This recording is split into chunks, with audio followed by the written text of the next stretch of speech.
What the hell are you doing here? The voice cut through the hangar like a blade. Look at yourself. You really haven't seen your face in a mirror, have you? Colonel Warren Pruitt stood in the center of the floor, his voice bouncing off the corrugated iron walls, loud enough that every man within 50 yards stopped what he was doing. Mechanics, navigators, pilots with coffee cups halfway to their lips. Everyone stopped. Everyone watched. Lieutenant Kelvin Hutchins stood at attention in the early morning light of Ramitelli Airfield, Italy, the spring of 1944. Pruitt stopped directly in front of Cal. "You want to tell me again," Pruitt said, his voice dropping now, which was somehow worse than the shouting, "what in God's name you think you're doing standing next to that aircraft?" Cal kept his eyes forward. "I was assigned to escort Flight Bravo, sir. Departure at 0600. Pruitt let out a sound that was not quite a laugh. He turned to face the gathered men, arms slightly spread, as though inviting them to share in something obvious. "You hear that?" he said. "Assigned." He turned back. "Let me explain something to you, Hutchins. I have 36 bombers worth more than this entire airfield, carrying crews worth more than I can count, flying into the worst flak corridors in occupied Europe." He stepped closer. "And you want me to trust that protection to—" He stopped. He looked Cal up and down with the slow, deliberate cruelty of a man who knows no one will stop him. "To you." The word landed in the silence like a stone into still water. Someone laughed, soft, from the doorway. Nobody stopped them. Cal did not blink. He had learned not to blink. He had learned not to blink. He had learned that in Alabama, in the red clay summer of 1940, long before he ever wore a flight suit. He had learned it at the gates of Tuskegee Army Airfield, where the signs still said what they said, and the water fountains still said what they said, and the water fountains still said what they said. He turned his back and walked away. The laughter that followed was soft, not from everyone, but from enough. Calvin Hutchins stood alone on the tarmac, the shadow of his Mustang long across the concrete. He did not move. He had come too far to move. He had come through too much. 3 hours later, 30,000 feet above Romania, with 18 German fighters tearing through the formation and men screaming into their radios, those same men would be calling his name. And this time, nobody would be laughing. Calvin Hutchins was born in Birmingham, Alabama, in 1921, the second son of a school teacher and a man who worked the railroad and came home in the evenings, smelling of coal smoke and quiet dignity. His father did not talk much about the things the world refused him. He believed, with a kind of stubborn and sacred faith, that a man's character was the only acreage he truly owned, and that no law, no sign, no white hand could ever deed it away. Cal grew up reading everything he could find. He read about the Wright brothers. He read about Eugene Bullard, the black American who flew for France in the First World War because America wouldn't have him. He read about Bessie Coleman, who had to go to France just to learn to fly because no American flight school would teach a black woman. He read these stories the way other boys read adventure novels, and when he was done reading, he would go outside and look up at the sky over Birmingham and feel something move in his chest that had no name yet but would eventually become his entire life. He applied to the Army Air Corps in 1941, 6 months before Pearl Harbor. They told him there was no program for Negroes. Then came Executive Order 8802. Then came the political pressure. Then came the political pressure. Then came Tuskegee. By the time Cal arrived at Tuskegee Army Airfield in the summer of 1942, the program was already legendary in the way that embattled things become legendary, not because the world celebrated it, but because the world fought it so hard. Every cadet who arrived there arrived carrying the weight of every door that had been slammed, every application returned unopened, every instructor who had laughed at the idea that a black man's hands could hold a warplane steady at 30,000 feet. Cal trained for 14 months. He flew the PT-17 Sturman biplane until he could feel the air currents in his teeth. He flew the BT-13 Valiant, the AT-6 Texan, and finally, he was placed in the cockpit of a P-40 Warhawk and told that he was now a fighter pilot of the United States Army Air Forces. He cried that night, alone, in the dark of the barracks, so no one would see. Not from weakness, from something too large for any other container. He shipped to North Africa first, then to Italy, arriving at Ramitelli in January of 1944, assigned to the 332nd Fighter Group, the Red Tails, under the command of Colonel Benjamin O. Davis, Jr., a man who had graduated from West Point after 4 years of being silenced at every meal, ignored in every corridor, and who had answered every insult with nothing but extraordinary precision. Ramitelli was, in many ways, 2 wars in 1. Outside the wire was the war against Germany. Inside it was the older war, the one that had been running since before any of them were born. The white bomber crews they were assigned to escort did not always want them. This was not a secret. It was not whispered. It was said plainly, sometimes in briefings, sometimes in mess halls, sometimes in the particular way. A man's eyes moved when Cal walked into a room, the sliding away, the calculation of distance. The 332nd had been attached to the 15th Air Force to provide long-range escort for heavy bombers, B-17 Flying Fortresses, and B-24 Liberators on missions deep into occupied Europe. The Red Tails had already earned a reputation that was beginning to embarrass the men who doubted them. They had not lost a single bomber to enemy fighters on their watch. Not one. While other escort groups peeled off to chase personal glory or engage targets of opportunity, the Red Tails stayed with the bombers. Every time. They understood that their job was not glory. Their job was to bring those men home, but understanding this did not make the hostility easier to absorb. There was a pilot named Tommy Wren, a navigator from Georgia attached to one of the B-17 crews, who made a point of it. He would not eat in the same mess area as the Red Tail pilots. He would not acknowledge Cal's rank. At a joint briefing in February, when Cal had made a tactical suggestion about the approach corridor over the Po Valley, Wren had spoken over him mid-sentence, as though he had not heard a sound. The other Red Tail pilots had seen this before. Most of them dealt with it in the same way they dealt with everything. They flew better. They arrived on time. They never faltered. But for Cal, who was 23 years old and still learning how much of himself he was allowed to spend on anger, those months were an education in a very particular kind of endurance. The kind that doesn't look like strength from the outside. The kind that looks, to those who don't know what they're seeing, like nothing at all. There was one exception. His name was First Lieutenant Martin Olds, a bombardier from Ohio, a large and quiet man with a reddish beard and a habit of reading Steinbeck paperbacks in whatever spare minutes the war allowed him. Olds had grown up in Cleveland, in a neighborhood where black and white families lived 3 streets apart, and the children sometimes played together in the summers before the world sorted them back into their assigned positions. He was not, it should be said, a man without his own blind spots. But he had the rarer quality of noticing when he was wrong. He had watched Cal fly once, a training formation exercise over the Adriatic, and afterward had gone looking for him. "You fly like you're angry at the sky," Olds said, by way of introduction. Cal had looked at him a moment. "You're not wrong." "It's a compliment," Olds said. "I've never seen anyone fly like that." It was not a friendship that built quickly. Friendships between men in wartime rarely do. Not because men are reluctant, but because the war keeps interrupting. But it was a friendship that built honestly. And by April of 1944, Martin Olds was the one man at Ramitelli who would argue Cal's case in rooms Cal was not allowed to enter. On the morning of April 12, 1944, the mission board read, "Escort B-24 Liberator Formation. Target, Ploiești refineries, Romania." Ploiești, the name itself had a weight to it. The oil refineries there supplied a significant portion of the fuel that kept the Luftwaffe in the air and the Wehrmacht moving across the continent. The Allies had been bombing Ploiești since 1943, and the Germans had responded by turning it into one of the most heavily defended targets in all of occupied Europe. Hundreds of anti-aircraft guns, hundreds, and above them, like wolves circling a wounded animal, standing patrols of German fighters, primarily Focke-Wulf 190s and Messerschmitt 199s, flown by pilots who were experienced, desperate, and very good at what they did.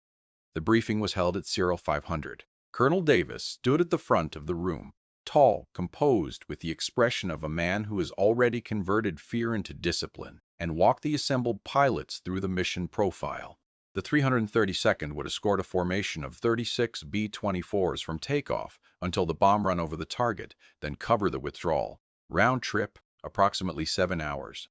"They will be flying into the worst air defense corridor in Europe," Davis said. "Our job is simple. We stay with them. Every one of them. Nobody peels off. Nobody chases bandits for the sake of a kill. You see a German fighter, you deal with it in the context of protecting the bombers. That's the mission. That's the only mission. He looked at the room. Bring them home. Cal walked out of the briefing into the cold Italian dawn and stood for a moment, looking east, where the sky was beginning to turn the pale gray-orange of early light. The Adriatic glittered distantly beyond the trees. Somewhere, far beyond the horizon, Romania waited.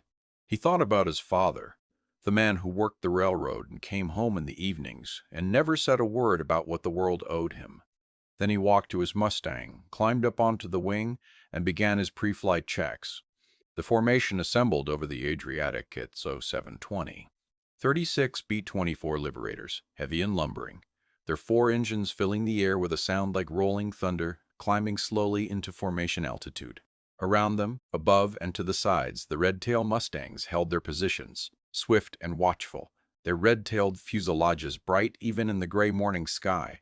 Cal flew the high-cover position on the left flank. From here, he could see the entire formation below him, the big bombers moving in their precise, practiced geometry, vapor trails beginning to form at altitude, and he felt, as he always did at the start of a mission, a strange and clarifying calm. The ground with all its humiliations was 3 miles below him. Up here, there was only the task. They crossed the Adriatic without incident. Over Yugoslavia, the cloud cover thickened and the formation climbed to compensate. The flight leader, Captain Marcus Webb, the 332nd element lead for the day, kept the channel disciplined and minimal. No unnecessary transmissions. They had been briefed that German radar would be tracking them from the moment they crossed the coast. The flak started over Bulgaria. It began as black puffs in the distance, almost beautiful, dark flowers blooming in the pale sky. And then it was all around them, the concussions close enough that Cal felt them through the airframe, felt his Mustang shudder and lurch as the pressure waves moved through the air. Below, he could see one of the B-24s take a hit on its left outboard engine. Smoke began to trail from a nacelle, but the big plane held formation, its pilot fighting to maintain position. Red 2, Watcher 6, Webb's voice came over the radio. Bandits reported at Angels 20, southeast. Cal turned his head, scanning. The sky was vast and pale and crowded with cloud. Then he saw them. They came out of the cloud base above and to the right. A dozen Focke-Wulf 190s, their radial engines snarling, noses pointed directly at the bomber formation. And behind them, lower, he saw more. 6 Messerschmitt 109s coming in from below, timing their attack to coincide with the first wave from above. 12+ bandits, high right, Cal called. Additional 6 low, coming from 9 o'clock. This was a pincer. The German pilots were experienced. They were attempting to split the escort and go through the gap. All flights engage, Webb ordered. Nobody leaves the formation. What followed was not the clean balletic combat of the movies. It was noise and speed and the horrible intimacy of death at 400 miles an hour. Cal pushed the throttle forward and pulled into a climbing turn, cutting toward the lead Focke-Wulf before it could reach the bombers. The German pilot saw him coming and broke right, and Cal followed, 4Gs, pressing him back into his seat, his vision graying at the edges, and he lined up the sight and fired. The Focke-Wulf shuddered, the right wing sparking, and pulled away, trailing smoke. No time to watch it go. Already there was another one, closer, coming through the formation, heading straight for a B-24 on the far right of the group. Cal rolled inverted and dove, trading altitude for speed, the airspeed indicator climbing past 430 miles per hour. The German pilot had not seen him. He was focused entirely on the bomber ahead of him. Cal fired a 2-second burst. The Focke-Wulf's cockpit shattered. The German plane rolled slowly to the right and fell away from the sky. But the low flight of 109s had found their gap. 2 of them had broken through the escort and were climbing toward the center of the bomber formation. Cal heard the distress call on the radio, one of the B-24 gunners, his voice high with panic, and then the heavy sound of .5 caliber guns opening up from the bomber's defensive positions. 2 bandits in formation, someone called. Red flight, we need help. Cal was already turning. He came in from the rear quarter, the classic firing solution, and one of the 19s broke off its attack at the last moment, pulling into a desperate climbing turn that took it out of the fight. The other one held its course for a fraction of a second too long. Cal fired. The Messerschmitt erupted. For one terrible, suspended moment, the burning wreckage fell through the space between the bombers, and Cal held his breath, watching, afraid that the debris would strike one of the big planes below him. But it fell clear, tumbling end over end into the clouds beneath the formation, and was gone. He pulled up and scanned the sky. The first wave of Focke-Wulfs had broken off, 3 of them damaged, the rest apparently unwilling to continue pressing an engagement against escorts. This determined, the 19s were reforming for another pass, but Webb had already repositioned the flight to cover the gap. And then the flak came back. Heavier now. They were over Romanian territory, the refineries of Ploiești visible through breaks in the cloud below, the great silver tanks, the cracking towers, the industrial infrastructure of the German war machine, and the German gunners knew exactly where the bombers were going. A B-24 to Cal's left took a direct hit. The explosion was enormous, not a fire, not a smoking engine, but a sudden blossoming of orange and black that simply replaced what had been an airplane. Cal felt the shockwave hit his Mustang like a physical blow. When the sky cleared, there was nothing there. 30 seconds ago, there had been 10 men in that space. Now there was nothing. He forced himself not to think about it. The mission required it. The living required it. The bomb run lasted 4 minutes. 4 minutes of flak, so dense that Cal felt like he was flying through a wall of black iron flowers, each one capable of simply removing him from existence. His Mustang took a hit on the right wing. He heard the impact, felt the plane shudder, and checked his instruments. No structural damage. Fuel intact. Engine clean. He kept flying. The lead bombardier called bombs away, and the B-24s began their turn for home. It was on the withdrawal that it happened. The formation was 12 minutes north of Ploiești, descending through cloud, the worst of the flak behind them, when the German fighters came back. This time there were more of them. Cal counted 18 Focke-Wulfs, were forming from different directions. Clearly a fresh squadron vectored to intercept the withdrawal. And this time, 2 of the escort Mustangs were gone, one shot down over the target, one damaged and diverted to an emergency field in Yugoslavia. The escort was thin. The formation was tired and shot up, and the German pilots knew it. One of the B-24s, its number 3 engine already feathered, a long trail of smoke from its bomb bay doors that hadn't fully closed, was falling behind the formation. Slowly, inexorably, the gap between it and the main group was widening, and the German fighters had seen it. 4 Focke-Wulfs peeled off from the main group and turned toward the straggler. Cal saw this happen. He checked his fuel. He was at the edge of his combat radius. If he pushed it, truly pushed it, he could get to the straggler and back, but it would leave him with almost nothing for the return flight. Maybe not enough. He did not hesitate for more than 1 second. "Red lead, this is Red 4, he called. 2 elements, follow me. Straggler at 7 o'clock, 4 bandits incoming. He did not wait for acknowledgement. He turned. What followed was 5 minutes of flying that Cal would spend the rest of his life struggling to describe to people who weren't there. The 4 Focke-Wulfs were good, professional, experienced, committed. They knew what they were doing. 2 of them went for the bomber directly. 2 turned to engage Cal's element. Cal took the first engagement head-on, the most dangerous possible maneuver, with 2 planes fly directly at each other at a combined closing speed of nearly 800 miles per hour, each betting that the other will flinch first. The German pilot flinched. He broke right at the last possible moment, and Cal was already turning to follow, and the burst of his guns caught the Focke-Wulf across its fuselage. The second element managed to pull one of the bomber's attackers off before it could fire. But the third Focke-Wulf had found its angle, and its first burst of cannon fire hit the B-24 in the left wing root. Cal broke off his pursuit of the second German and went straight for the third. He was too far. He could see that he was too far. He could see that he was too far.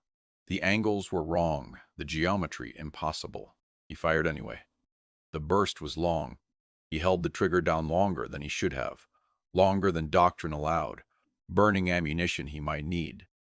And the tracers arced across the distance and found the Focke-Wulf's engine, and the German plane lurched, its pilot now concerned with survival rather than the bomber. He broke off. The 4th Focke-Wulf, seeing 3 of its companions damaged or disengaged, turned away. The B-24 was still flying. The left wing was hit, but the structural spars had held.